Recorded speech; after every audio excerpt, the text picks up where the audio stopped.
Sir என் பேர் மலைநாடன் Azad. மலைநாடன் Azad trust அப்படிங்கிறது எப்படி ஆரம்பிச்சீங்க? நீங்கள் பூர்வீகமாக இந்த ஊர்? ஆமாம் சார், என்னுடைய ஊர் வந்து குன்னூர் தான். பிறந்து வளர்ந்ததெல்லாம் இங்கே தான் வளர்ந்தோம். காலேஜ் படிக்க வரைக்கும் கல்லூரி காலம் வரைக்கும் இங்கே தான் இருந்தோம். சின்ன வயசுலேருந்தே இயற்கை மீது ஒரு ஆர்வம் இருந்துகிட்டே இருக்கும். ஏன்னா இங்கே நாங்கள் எல்லா வனவிலங்குகள் நிறைய பார்க்குறோம், இது பண்ணுறோம். அதுக்கப்புறம் சென்னைக்கு போயிட்டோம். கிட்டத்தட்ட ஒரு 18 வருஷம் வந்து சென்னையிலே இருந்துட்டோம். என்ன வேலை செஞ்சுருந்தீங்க? சென்னையில் வந்து ஒரு கம்பெனியில் வேலை செஞ்சுட்டு இருந்தோம். கொஞ்ச நாள் ஒரு கல்லூரியில் ஒர்க் பண்ணோம். அதுக்கப்புறம் ஒரு கம்பெனியில் வந்து ஒர்க் பண்ணிகிட்டு இருந்தோம். அதுக்கப்புறம் 2018க்கு அப்புறம் மீண்டும் குன்னூருக்கே வரலான்னு மனசு தோணுனால சரி இந்த பக்கம் வந்துடலாம் அப்படின்னு ஒரு முடிவு எடுத்துகிட்டு இங்கே வந்துட்டோம். இங்கே வந்து சுற்றுலா சார்ந்த ட்ரெக்கிங் கைடாக பண்ணுறோம், ட்ரெக்கிங் ஆர்கனைஸ் அந்த மாதிரி பண்ணிகிட்டு இருக்கிறோம். அது போக வந்து வனவிலங்குகள் பாதுகாப்புக்காக, சுற்றுச்சூழல் பாதுகாப்புக்காக தான் வேலை செஞ்சிட்ருக்கோம். அதே மாதிரி பழங்குடி மக்களுக்காக அவங்களுக்காக சில உரிமைகள் சார்ந்த மற்ற விஷயங்களுக்கு உதவி செய்கிறது, அவங்களுக்கான வேலைகளை தொடர்ச்சியாக செஞ்சிட்ருந்தோம். அப்போ தான் வந்து நம்ம எங்கள் கூட இருந்த தோழர்கள் நண்பர்கள் வந்து மணி, பின்ன முருகேசன், இன்னொரு தோழர், நாங்கள் 3 பேரும் இணைந்து வந்து ஓங்கில் இயற்கை, அந்த இயற்கை சார்ந்த விஷயங்களுக்காக ஓங்கில் நேச்சர் ட்ரஸ்ட், ஓங்கில் இயற்கை அந்த ஒரு ட்ரஸ்ட்டை வந்து ஸ்டார்ட் பண்ணோம். 2019 ஸ்டார்ட் பண்ணி கல்லூரிகளுக்கு இங்குள்ள பக்கத்தில் உள்ள குன்னூர், ஊட்டி இந்த பக்கம், இப்போ அதிகமாக குன்னூர் ப்ராவிடன்ஸ் காலேஜ் இருக்குது, ITI இருக்குது, இது மாதிரியான கல்லூரிகள். அப்புறம் வந்து பள்ளிகளுக்கு போயிட்டு அவங்களுக்கு கொஞ்சம் அவேர்னஸ் கொடுக்கறது இந்த சுற்றுச்சூழல் சார்ந்த விஷயம். இப்போ நீங்கள் பார்த்தீங்கன்னா நீலகிரி தான் வந்து இந்த பக்கத்துக்கான தண்ணீர் தொட்டின்னு சொல்லுவாங்க. அதாவது நீர் தொழிற்சாலைங்கிற மாதிரி இந்த நீலகிரி இருக்குது. இப்போது பவானி டேமாக இருக்கட்டும், இல்லை பில்லூர் டேமாக இருக்கட்டும், இந்த பக்கம் கூடலூர் நாடுகாணிலேருந்து கீழே போகக்கூடிய கேரளாவில் மலப்புரம் டிஸ்ட்ரிக்ட் இந்த பக்கம் போகக்கூடிய தண்ணி எல்லாத்துக்குமே வந்து தண்ணியோட மூல பகுதியாக இருக்கிறது வந்து நீலகிரி மலை தான். மேற்கு தொடர்ச்சி மலை இணையிற மேற்கு தொடர்ச்சி மலை, கிழக்கு தொடர்ச்சி மலை இணையக்கூடிய அந்த பகுதியாக இருக்கட்டும், இல்லை இந்த பக்கம் உள்ள மஞ்சூர், கெத்த, குந்தா அந்த பக்கம் இருக்கட்டும், இல்லை கோத்தகிரி இந்த சைடாக இருக்கட்டும், இல்லை கூடலூராக இருக்கட்டும், எல்லா இடத்துக்குமான நீர் ஆதாரங்களுக்கு வந்து நீலகிரியோட புல்வெளிகள், பசுமை மர காடுகள், குறிப்பாக வந்து பாக்கெட் ஃபாரஸ்ட்னு சொல்லுவோம். அந்த புல்வெளி அது உள்ள சோலைக்காடுகள், இது வந்து நீரை வந்து சேமித்து அந்த புல் பார்த்திங்கன்னா அந்த பக்கம் உள்ள புட்களில் வந்து அந்த வேர் வந்து ஒரு ஸ்பாஞ்ச் மாதிரி இருக்கும். அந்த வேர் வந்து நீரை தேக்கி அதுக்கப்புறம் மெல்ல மெல்ல அனுப்பும். அதில் பார்த்திங்கன்னா கிட்டத்தட்ட எல்லா அணைகளுக்குமான தண்ணீர் வந்து ஆண்டு முழுவதும் அது அப்படியே கொஞ்சம் கொஞ்சமாக கசிஞ்சு போயிட்டே இருக்கிற மாதிரி இருக்கும். அந்த மலையை வந்து தேக்கி வைக்கும். இப்போ இந்த புட்கள் வந்து நீலகிரியில் அழிஞ்சது ஆரம்பத்தில் தேயிலை தோட்டங்கள், அதுக்கப்புறம் கற்பூர மரங்கள், இந்த மாதிரி வனம் அழிக்கப்பட்டு, அது பிரிட்டிஷ் காலத்திலிருந்தே வனம் அழிக்கப்பட்டதுனால நிறைய நீலகிரியில் வந்து வனவிலங்கு இப்போ இருக்கிற வனவிலங்கு மோதல் வரைக்குமே அந்த வனம் அழிக்கப்பட்ட பரப்பு குறைந்தது. இதுக்கு எல்லாத்துக்குமே வந்து வனம் அழிக்கப்பட்டது ஒரு காரணம். ஒன்று வந்து தேயிலை தோட்டங்கள், இன்னொன்று வந்து அந்நிய மரங்கள். இப்போது கற்பூர மரமாக இருக்கட்டும், அகேஷியாவாக இருக்கட்டும், இந்த மாதிரியான மரங்கள் வந்து இங்கே கொண்டு வந்து பண்ணது. இப்போ வந்து கவர்மெண்ட் வந்து அதை மாற்றுறதுக்கான முயற்சியில் இருக்கிறாங்க. அது வந்து முழுவதுமாக நீலகிரி முழுக்க அதை மாற்றணுங்கிறது எங்களுடைய கோரிக்கை கூட. அதை மாற்றும் போது தான் பல்வகையான தாவரங்கள், இப்போ குறிப்பாக பார்த்திங்கன்னா ஒரு அகேஷியா இருக்கக்கூடிய அந்த ஃபாரஸ்ட்டோ, இல்லை யூக்கலிப்டஸ் மரங்கள் உள்ள இடத்துலையோ எந்த வனவிலங்கும் நீங்கள் பார்க்க முடியாது. ஏன்னா அங்கே ஒரு புல் கூட முளைக்காது. அது மாதிரி அந்நிய தாவரங்கள் தான் அங்கே இருக்கும். அந்த தாவரங்களை வந்து எந்த விலங்குகளும் சாப்பிட்றதோ இல்லை, அந்த மாதிரி தானே இருக்குது. இப்போது இந்த வனவிலங்கு மோதலுக்கு ஒரு பெரிய காரணத்தில் உள்ளது வந்து இந்த அந்நிய தாவரங்களை அகற்றிட்டு இங்கே உள்ள மண்ணின் தாவரங்களை மறுபடியும் புல் வகைகள், அப்புறம் இங்கே உள்ள சிறு செடிகள், இதெல்லாமே இங்கே உள்ளது மரங்கள் இங்கே எல்லாம் வந்துருச்சுன்னா இந்த கிட்டத்தட்ட இப்போது டவுனுக்குள்ளே வரக்கூடிய காட்டு மாடாக இருக்கட்டும், கரடியாக இருக்கட்டும், அது எல்லாமே ஓரளவுக்கு மீண்டு திரும்ப காட்டுக்குள்ளே போகிறதுக்கான வாய்ப்புகள் அதிகமாக இருக்குது. அதற்காகவே வந்து இந்த யூக்கலிப்டஸ் மரம், இந்த மாதிரியான வேட்டில் மரங்களை வந்து எடுத்து மீண்டும் அந்த காடு உருவாகிறதுக்கு நம்ம முயற்சி செய்யணுங்கிறது எங்களுடைய அதுக்கான பிரச்சாரமாக பண்ணுறோம். இன்னொன்று வந்து நீர், இங்கே உள்ள கீழே இப்போது சமவெளி பகுதியில் வாழ்கிற மக்களுக்கான நீர் ஆதாரம் வந்து நீலகிரியில் தான் உற்பத்தி ஆகுது. ஆனால் இப்போ நம்ம என்ன, இந்த சுற்றுலா வரக்கூடிய அத்தனை பேரும் செய்யக்கூடிய இது என்னென்னா, பாட்டில்களாக இருக்கட்டும், பேப்பர் வேஸ்ட்டு, பிளாஸ்டிக் அதிகமாக இப்போ நீலகிரியில் வந்து கிட்டத்தட்ட 2003-4 அப்போ இருந்த ஆட்சித்தலைவராக இருந்த சுப்ரியா சாகு இப்போ வந்து அவங்க ஃபாரஸ்ட்டு இல்லை முதன்மை பொறுப்பாளராக இருக்கிறாங்க. அவங்க கலெக்டராக இருக்கும் போதே இங்கே வந்து பிளாஸ்டிக்கை வந்து தடை செஞ்சாங்க. ஆனால் இன்றைக்கு வரைக்கும் பிளாஸ்டிக்கை வந்து முற்றிலுமாக தடை செய்யப்பட்டிருக்குது. ஆனால் உபயோகத்தில் இருந்துட்டு தான் இருக்குது. இப்போ இங்கே தடை செஞ்சிட்டாலும் சமவெளியில் வந்து வரக்கூடிய டூரிஸ்ட்டு வந்து அந்த பிளாஸ்டிக் கொண்டு வர்றாங்க, பிளாஸ்டிக் கவரு, பிளாஸ்டிக் பாட்டில், இப்படி எல்லாத்தையுமே கொண்டு வந்து எங்கே போட்டு போகிறாங்கன்னா மறுபடியும் இங்கேயே அதை போட்டு போகிறாங்க. நிறைய பேர் என்னென்னா குப்பைத்தொட்டியில் கூட போடுறதில்ல. இங்கே மேட்டுப்பாளையத்துலேருந்து குன்னூர் வரக்கூடிய அந்த வழியில் பார்த்திங்கன்னா நிறைய இடத்துல குப்பைத்தொட்டி வச்சுருக்காங்க. வர வழியில் அந்த குப்பைத்தொட்டியில் அந்த பாட்டிலையோ பிளாஸ்டிக் கவரை போட்டால் கூட அது ஓரளவுக்கு அதை மேலாண்மை செய்ய முடியும். இவங்க என்ன பண்ணுறாங்கன்னா அப்படிலாம் கிடையாது. ரோட்டில் வண்டியில் போகிற வேகத்தில் அப்படியே தூக்கி கீழே வீசிட்டு வந்துடுறாங்க. இப்படி ரோட்டில் அல்லது அந்த அந்த அந்த பக்கம் பார்த்திங்கன்னா மேட்டுப்பாளையத்தில் தொடங்கி குன்னூர் வரைக்கும் ஃபாரஸ்ட்டு தான். இடையில எல்லாமே வனப்பகுதி, வனவிலங்குகள் இருக்கக்கூடிய பகுதி. ஆனால் அசால்ட்டாக தூக்கி எல்லாத்தையும் வனப்பகுதியில் வீசிட்டு வந்துடுறாங்க. இந்த மனப்பான்மையை வந்து சுற்றுலா பயணிகளாக இருக்கட்டும், மற்ற பயணிகளாக இருக்கட்டும், இந்த மனப்பான்மையை மாற்றணுங்கிறது நம்ம தொடர்ச்சியாக கேட்டுக்கிறோம் அவங்ககிட்ட. ஏன்னா இது மாறினா தான் வனம் வந்து தூய்மை அடையும். வனம் தூய்மை அடைஞ்சால் தான் உங்களுக்கான நல்ல தண்ணீர் கிடைக்கும். நீங்கள் இப்போ இந்த ஒரு ஆண்டுகளுக்கு முன்னாடி பார்த்திங்கன்னா பில்லூர் அணையில் வந்து 5 டன் குப்பை வந்து பிளாஸ்டிக் குப்பையை எடுத்திருக்காங்க. ஒரு 2 வருஷம் நினைக்கிறேன், 2 வருஷம் 3 வருஷத்துக்குள்ளே, இந்த ஒரு 2 ஆண்டுகளுக்கு முன்னாடி நினைக்கிறேன். கிட்டத்தட்ட 5 டன் பக்கம் குப்பை வந்து அவ்வளோ பிளாஸ்டிக். ஏன்னா மொத்த பெருமழையை அடிக்கும் போது நீங்கள் என்ன போடுறீங்க அது திருப்பி உங்களுக்கு தான் வந்து சேரப்போகுது. இங்கே மலையிலேருந்து மொத்தமாக அடிச்சுட்டு கீழே வந்து சேரும். ரெண்டாவது அது அந்த பிளாஸ்டிக் இப்போ நம்ம சொல்கிறோம்ல, கடலில் போய் சேரக்கூடிய பிளாஸ்டிக்லேருந்து மில்லி மைக்ரான் அளவில் அது துகளாகி இப்போ நம்ம சாப்பிட்ற உப்பில் வந்து கலந்துருக்குன்னு சொல்லி நம்ம படிக்கிறோம். இதே தான் உங்களுக்கும் நாளைக்கு வரப்போகுது. இங்கே உள்ள பிளாஸ்டிக் எல்லாமே இங்கே மண்ணோட மக்கி தண்ணி ஆகி இது எல்லாமே தண்ணியில் தான் கலந்து மறுபடியும் கீழே சமவெளியில் இருக்கவங்களுக்கு தான் இந்த தண்ணீர் வந்து வருது. அதனால் முடிந்த வரைக்கும் இந்த பிளாஸ்டிக்கு கொண்டு வந்து நீலகிரியில் கொட்டக்கூடிய செயலை வந்து நீங்கள் கொஞ்சம் மாற்றிக்கிங்க. பொதுவாக எல்லாத்துக்குமே நீலகிரி மக்களாக இருக்கட்டும், சமவெளி மக்களாக இருக்கட்டும், 2 பேருமே வந்து இந்த குப்பைகளை வந்து நீலகிரியில் நம்ம இங்கே வர்றோம், நம்ம நீலகிரியை பார்க்குறோம், ரசிக்கிறோம், தங்குறோம். நம்ம அடுத்த தலைமுறையை இதே மாதிரி நீலகிரியை ரசிக்கணும், இதே மாதிரி நீராதங்களை பெறணும்னா நம்ம கொஞ்சம் நம்மளுடைய நடைமுறை பழக்க வழக்கங்களை மாற்றி ஆகணும். அது மாற்றணும் அப்படிங்கிறத இந்த மாதிரியான பாயிண்ட்டுகள் இதை மாதிரியான தொடர்ச்சியான ஒரு குறிக்கோளை வச்சுக்கிட்டு தான் நாங்கள் ஓங்கில் ட்ரஸ்ட்டை வந்து நாங்கள் அதை மையமாக வச்சுக்கிட்டு தான் அதற்கான விழிப்புணர்வு பிரச்சாரங்கள் செயல்பாடுகளை நோக்கி தான் நகர்றோம். இப்போ கடந்த வாரம் கூட நம்ம வந்து ஊட்டி ஏரியில் வந்து மைக்ரேட் பேர்ட்ஸ் கிட்டத்தட்ட 13க்கும் அதிகமான வலசை பறவைகள் அங்கே வருது. கிட்டத்தட்ட 45 நீர்வாழ் பறவைகள் வந்து 45க்கும் அதிகமாக அங்கே வந்து பறவைகள் வர்றதாக வந்து அதை பார்த்துருக்கோங்க. இப்போது இந்த பறவைகளுக்கான இப்போ அதில் 2-3 பறவைகள் வந்து இப்போ வர்றதில்லை. 2015க்கு அப்புறம் அங்கே ஒரு கிளீனிங் ப்ராசஸ் நடந்தது. அது வந்து முறையாக பண்ணாத கிளீனிங் ப்ராசஸ் அவசியம். ஆனால் அது முறையாக பண்ணாதனால இப்போ அந்த குறிப்பிட்ட சில 2 அல்லது 3 பறவைகள் வந்து இப்போ வரதில்லை.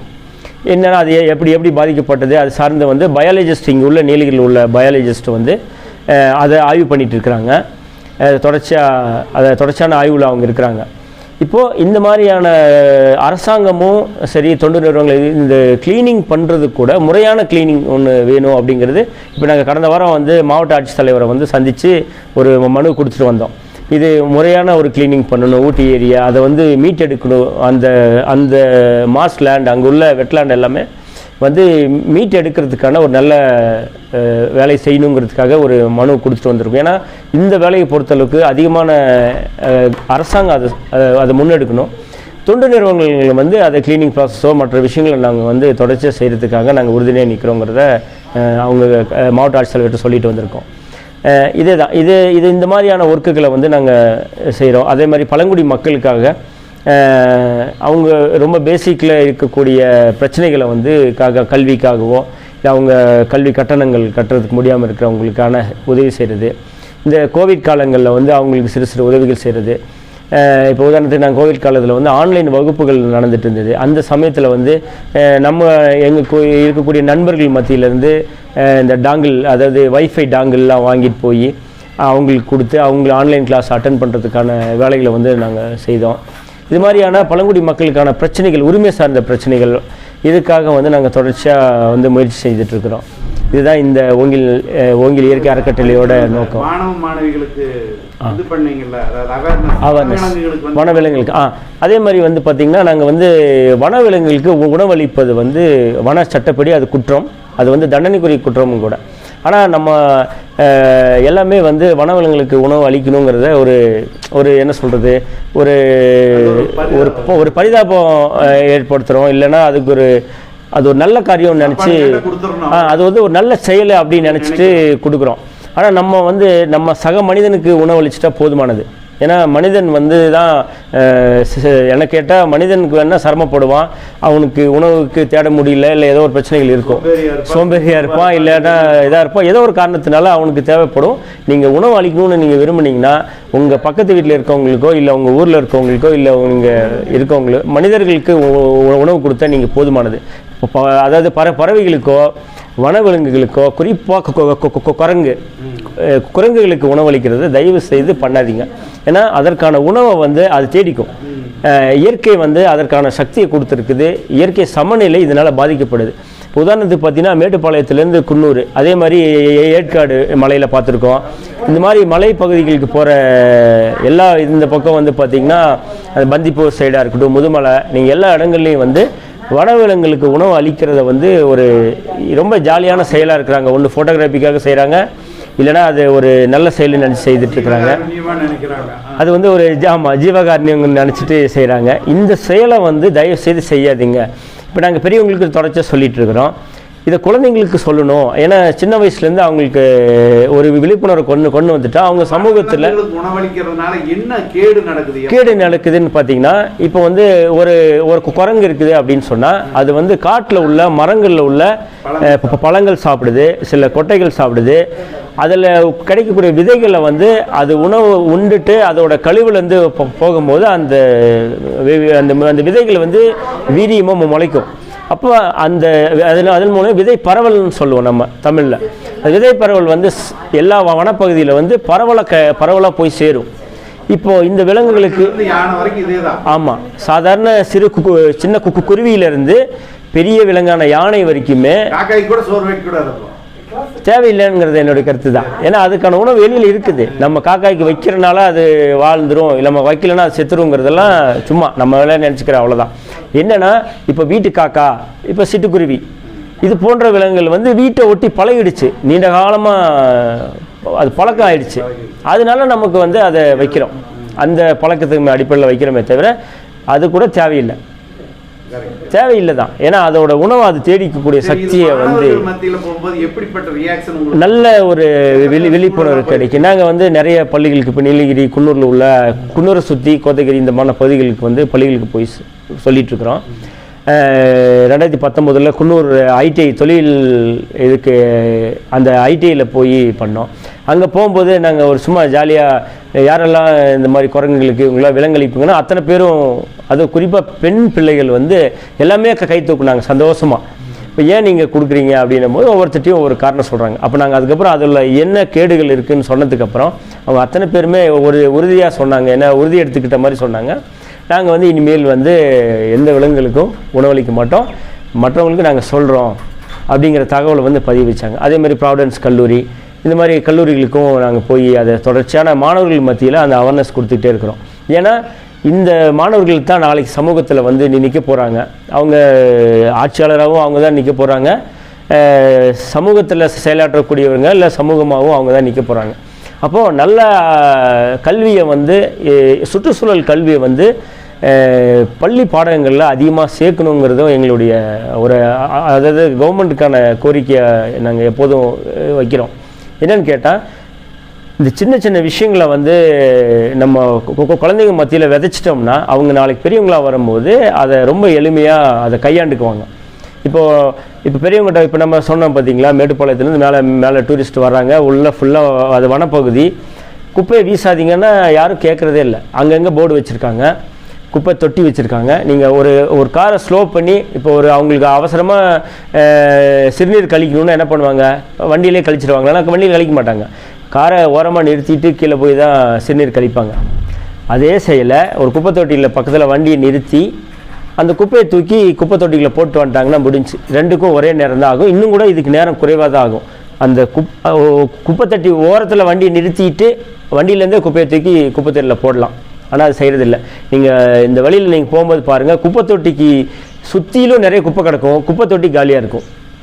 இது மாதிரியான செயல்களை செய்யாதீங்க அப்படிங்கிறத வந்து நாங்கள் மாணவர்கள் மத்தியிலேருந்து விதைச்சி கொண்டு வரணும்னு பண்ணுறோம்.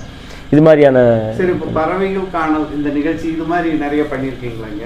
ஆமாம், இல்லை இந்த நிகழ்வு வந்து பறவைகளுக்கு காணுறதுக்காக நாங்கள் நிறைய மாணவர்கள்ட்ட விழிப்புணர்வு கொண்டு வரோம். இப்போ பொங்கல் பேட் கவுண்டிங் போன வருஷம் வந்து பேட் பண்ணுறதோட பொங்கல் பேட் கவுண்டிங்க்கு எங்கள் ஒரு 7-8 பேர் பங்கெடுத்துக்கிட்டோம். தொடர்ச்சியாக நாங்கள் வந்து பறவைகளை, புதிய பறவைகள், இங்கே நீலகிரியில் உள்ள பறவைகளை வந்து அரிதான பறவைகள், வலசை வரக்கூடிய பறவைகள், இதை வந்து கவனிச்சிட்டு இருக்கோம். தொடர்ச்சியாக பார்க்குறோம், கவனிக்கிறோம், புதிய நண்பர்களுக்கு அதை அறிமுகப்படுத்துகிறோம். இந்த மாதிரி பார்க்க வரும்போது அவங்களுக்கு ஃபஸ்ட்டு பறவைகள் பார்க்குறதுக்கு ஒரு ஆர்வத்தில் வருவாங்க. அப்புறம் இந்த பறவைகளோட முக்கியத்துவத்தை புரிஞ்சுக்குவாங்க. இந்த மாதிரி பண்ணும்போது அவங்களுக்கு சுற்றுச்சூழலுக்கு பறவைகள் எவ்வளோ முக்கியம், நம்ம அதுக்கு எவ்வளோ முக்கியமாக செயலாற்ற வேண்டிய விஷயம், இது எல்லாத்தையும் அவங்க இதன் மூலயமா கற்றுக்குறாங்க. இப்போ இந்த பறவையாளர்கள் சந்திப்பு நிகழ்வு வந்து 2022 இந்த வருஷம் வந்து இங்கே குன்னூரில் நம்ம நடத்துகிறோம். ஓங்கில் ட்ரஸ்ட்டும் காக்கைக்கூடு சென்னையில் இருக்கக்கூடிய சூழலியல் புத்தகத்துக்கான ஒரு பதிப்பகம், நாங்களும் அவங்களும் இணைந்து இந்த நிகழ்வை வந்து நடத்துகிறோம். கிட்டத்தட்ட 50 பேர் பக்கம் தமிழ்நாடு முழுக்க இருந்து இங்கே இந்த நிகழ்ச்சிக்காக வந்திருக்காங்க. அவங்க வந்து நல்ல இங்கே நிறைய பறவைகள் பார்க்குறாங்க. இந்த சூழலை அவங்க புரிஞ்சுக்க முடியுது. ஆமாம், இதுதான் நீலகிரியில் வந்து நிச்சயமாக எதிர்பார்த்தோம். ஏன்னா நீலகிரி குறிப்பாக வந்து குன்னூர் வந்து பறவைகளுக்கு வந்து ரொம்ப முக்கியமான இடமா இருக்குது. நீலகிரியில் வந்து எல்லா பகுதியிலையும் கோத்தகிரிலையும் இருக்குது, கூடலூர், முதுமலை எல்லாம் இருந்தாலும் இந்த இடத்த பார்க்கும் போதே மக்களுக்கு ஒரு புரிதல் இருக்கும். ஏன்னா இங்கே பறவைகள் ரொம்ப அதிகமாக தென்படக்கூடிய பகுதி. ரெண்டாவது இப்போ டவுனை விட்டு வெளியில் வரும்போது இந்த இயற்கை சூழலில் அவங்க நின்று அந்த பறவைகளை பார்த்து இங்கே இப்போ இங்கே சிறந்த அதாவது ஆய்வாளர்கள், பேச்சாளர்களுடைய பேர் வர்றாங்க. இவங்க வந்து புது விதவிதமான பறவைகள் பார்க்கணும்னு ஆசை வர்றாங்க. அப்ப நீங்க ஏற்கனவே இங்க வந்து இன்னென்ன பறவைகள் இருக்குதுங்கிறது நீங்க கண்டறிஞ்சிருக்கீங்க. ஆமாம், அப்படி என்னெல்லாம் பார்த்துருக்கீங்க? அந்த மாதிரி வந்து நாங்கள் நிறைய பறவைகளை வந்து இங்கே பார்த்து வச்சுருக்கோம். இப்போ உதாரணத்துக்கு நீலகிரியிலே உள்ள நீலகிரி ஃப்ளாக் கேச்சர்ஸ்னு சொல்லக்கூடிய நீலகிரி ஈப்பிடிப்பான், அதே மாதிரி வந்து நீலகிரி லாஃபிங் த்ரஸ்ட்டு, அதே மாதிரி வெர்டேட்டட் ஃப்ளை கேச்சர் இருக்குங்க, அப்புறம் பீ ஈட்டர் இருக்குது, வலசை பறவைகள்னு சொல்லக்கூடிய இப்போ வெர்டேட்டட் ஃப்ளை கேச்சர்லாம் வந்து வெளியிலேருந்து வரக்கூடிய வலசை பறவை தான். இது மாதிரியான நிறைய பறவைகள், கேனரி ஃப்ளை கேச்சர் இருக்குது, black and orange flycatchers இருக்குது, இன்னும் உட் பிஜியன். ஆமாம், நிறைய பார்த்தேன். ஒவ்வொரு நாளும் நேற்று பார்த்தீங்கன்னா கிட்டத்தட்ட ஒரு 45 வகையான பறவைகளை பார்த்ததாக வந்து திருச்சியில் உள்ள சிவா, அவர் ஒரு ஆய்வாளர் தான், அவர் சொன்னார். இப்போ இன்றைக்கி காலையில் நிறைய பறவைகளை பார்த்ததாக சொன்னார். நிறைய புது பறவைகளை வந்து அவங்க பார்க்குறாங்க. அதாவது சமவெளியில் இல்லாத பறவைகளை வந்து இங்கே பார்க்க முடியும். அது இல்லாமல் எண்டமிக் பேர்ட்ஸ்ன்னு சொல்லுவோம், நீலகிரி எண்டமிக் பேர்ட்ஸ்ன்னு சொல்லக்கூடிய இங்கே மட்டுமே இருக்கக்கூடிய சில பறவைகள் இருக்குது, அதை பார்க்குறாங்க. அப்போ அதை பார்க்கும்போது அவங்களுக்கு இன்னும் புதிய விஷயங்களை கற்றுக்கொள்ளக்கூடிய ஒரு வாய்ப்பாக அமையுது. அதே மாதிரி இங்கே வரக்கூடிய பேச்சாளர்கள் அவங்க வந்து கோவை சதாசிவம் ஐயாவாக இருக்கட்டும், மற்ற பேச்சாளர்கள் கல்லூரி பேராசிரியர்கள் வராங்க. இப்போ இந்த மாதிரி ஆட்கள் வந்து பறவைகளுடைய முக்கியத்துவம், அதற்கான பாதுகாப்புக்கான வழிகள், இது எல்லாத்தையுமே ஒரு வகுப்பாக எடுக்கிறாங்க. இதன் மூலிமா வந்து இது எல்லாம் கற்றுக்குறாங்க. ரெண்டாவது வந்து இப்போது சமவெளியில் இருக்கவங்க, நாங்கள் மலையில் இருக்கக்கூடிய, இப்போ 2 பேர்த்துக்கும் இங்கே வரும்போது 50 பேர் சந்திக்கும் போது எங்களுக்குள்ளே பேசிக்கும் போது ஒரு புரிந்துணர்வு வரும்.